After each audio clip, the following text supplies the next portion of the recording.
That's it. We finally made it. It's the end of 2022. And what better way to end it than with a live daily news of the best of 2022. From crime and crashes to the best in business and entertainment, we'll go through the top 5. I'm Matt Trammell, and welcome to Live.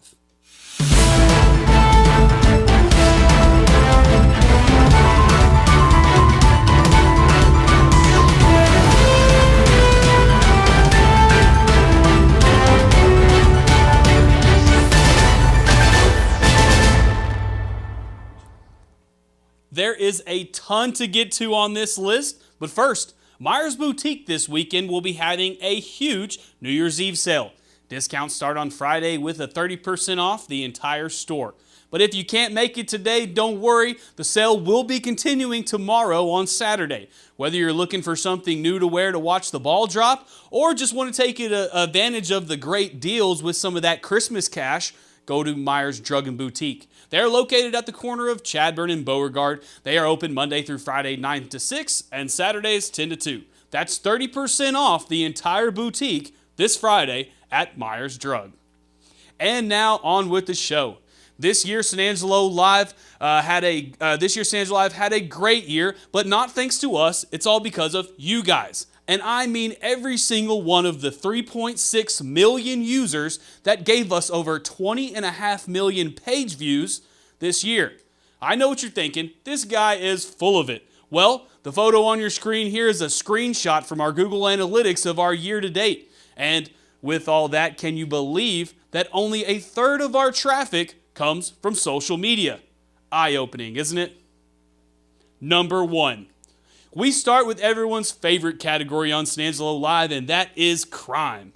Our number 1 crime story was hairstylist murdered in Santa Rita. The story was published in late November by Joe Hyde. The story involves Southside Cuts hairstylist Christy Phelan. She was allegedly murdered by her husband, Christopher Wise, following an argument inside of their home in, of course, Santa Rita. Wise claims that he had nothing to do with it, but the Wise said he had nothing to do with the murder, but instead found Phelan's dead body in the bathtub. Wise remains in jail and is awaiting trial. Number 2. A lot of good businesses opened up in San Angelo this year, but the biggest business story wasn't about an opening, but instead the sale of one. Our number 1 business story this year was Rip Wheeler of Yellowstone buys a San Angelo company by Joe Hyde. The story is about longtime local coffee maker Longhorn Coffee. In a business deal, it was announced that Cole Hauser and Carl Pfluger would be purchasing Longhorn for an ungodly amount of money. And that's good because now longtime owners Scott and Laurie Decker can retire. In a quote, they said that they sold it for more money than they ever dreamed of. Number 3. The top in entertainment this year came from a lottery winner right here in San Angelo. San Angeloan Wins the Lottery by Yantis Green tells the story of someone from San Angelo that won a $2 million scratch-off right here at the Shell on Sherwood Way. The person was smart and didn't identify himself or I guess herself, but I'm sure those millions are being well spent. Number 4. The top political story of the year was a long saga written by Joe Hyde. The execution of Evan Berryhill was more than a crime story. In the article, Joe goes into the problems of woke America, but trust me, it's all good because the drama turned out in favor for Berryhill, as we reported yesterday that all of her charges have been dropped. This story definitely didn't make any friends in the LGBTQ community, but the story had to be told, and guess what? You read it. Number 5. The final top story of the year came from crashes. Unfortunately, this section of San Angelo Live will definitely pull on your heartstrings. This year, there were more than the average amount of fatal crashes. The most notable came following the death of former NFL player Clayton Weisoon. Weisoon was a beloved member of the Wall community and has been dearly missed since his death. In honor of him, the Wall Hawks have renamed their field after him. For more on that story and the top stories of the year, the top sports stories of the year, here's Cover One analyst James Bellini. The new year is closing in, and today we have the top 5 sports stories on San Angelo Live from this past year. Starting things off at number 1 is the Dallas Cowboys signing a couple of former first-round draft picks. Original Cowboys draft pick linebacker Leighton Vander Esch and defensive end Dante Fowler this past offseason. Up next, Texas Tech was fined $50,000 for the Horns down sign following the Red Raiders' win over the Longhorns this season. Don't find me, though. Then, we have a local story about the El Dorado Eagles losing a game this season when Midland TLCA had to forfeit the rest of their season due to not having enough players and just for player safety. At 4, the Texas UIL State Championship games were set, and the Big Country made out this year going 4 for 4, with Benjamin, Westbrook, Albany, and Hawley all winning state championships. And at 5, a video about the Wall taking on the Cisco Lobos on their new artificial turf. The late Clayton Wisesoon, who we talked about earlier in the show, was featured in this video from last year. Also, if you're interested in the top football players in the Contra Valley, go check out the All Cover One teams on SanAngeloLive.com.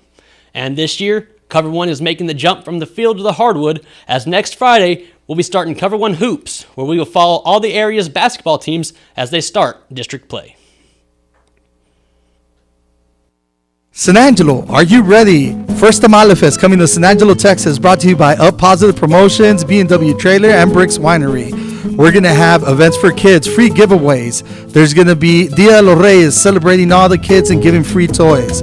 Craft vendors, food vendors, $2 donation for adults, 11 and under getting free. We'll see you there at the Pop Art Museum on 2 week, January the 7th at 10 a.m. And welcome back to the show. Joining me today is Tara Fattouh with the San Angelo State Park. She's an interpreter out there. Mm-hmm. Yes. Tara, thanks for coming. Yeah, thank you for having me. You were saying earlier that y'all are going to be busy for the next couple of days. Yes. End of the year. Yeah. What are we doing starting tomorrow? So tomorrow, starting at 10 a.m., we're going to have our bison longhorn viewing. Okay. So you'll come out to the park, and we'll pull them up close to the fence. That way you can see both our herds. We have about 27 bison, I believe, Okay. and then 12 longhorn. We have new babies for each. They're almost maybe a couple weeks apart. I've been out there. That's one of the most fascinating visual things out there, is to be able to see the bison and the longhorns, and it's really easy to do. Yes, yeah, it's really cool. Sometimes we'll get them like where they're running up to the fence, so that's kind of a sight to see. But they're fascinating creatures and really They really are. It's not something you want to miss. No. But that's not the only thing going on tomorrow. Yeah. This is a busy weekend. Yes, yeah. So we have a lot of like first day hikes going on. We'll start at midnight tomorrow, or rather 11:15 p.m. So we'll be out there with hot cocoa and s'mores. Okay.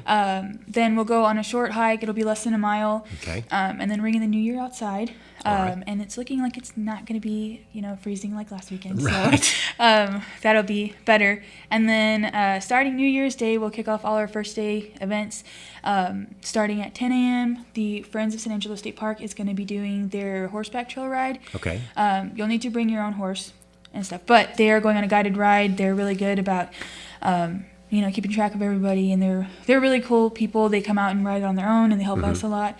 But that one is going to start at 10 a.m. at the Chaparral Pavilion. Okay. And then the San Angelo Bicycle Association, or SABA, is also coming out and doing a ride at 10 a.m., but starting from Burkett. Both are going to be between 9 to 10 miles, so prepare for that. Bring snacks, water, weather-appropriate clothing. Right. And then they're starting from Burkett. And then at 2 p.m., I will be going on a Bark Ranger hike. So you can bring your dog out. You don't have to have a dog, but it's highly encouraged. They do need to be on a 6-foot leash at all times, and please bring doggy bags. Okay. Just in case. That's right. Yeah. And then the last one is our self-guided hike on Roadrunner Loop. So that one is a 3-mile trail. It's really easy. It's flat. So you can go do that. There's also some spots where if you want to make it shorter, you can, or if you want to go around a couple times, you totally can. Just be sure to, after you're finished with your hike, you can stop back by the gatehouse to get your first day hike sticker. Okay. Yeah. So you just report how many miles. Yeah. So you get a sticker if you do a hike outside. You just have to come back and tell us how many miles and how many people went with you. Fantastic. Yeah. Mm-hmm. Now, all of those events, you go in the south gate, the south entrance. Yeah. So you'll come in there. The entry fee is $4 per person. And those cover usually most of the time, any of our events that we do, any programs that I put on, they're all free with the $4 purchase. With the entry. Yeah. And it's $4 per person for anyone 13 and older. So like kids 12 and under are free to get into the park. Okay. So that makes it easier on families. Yes, yeah, it's like a cheap, fun way to get outside.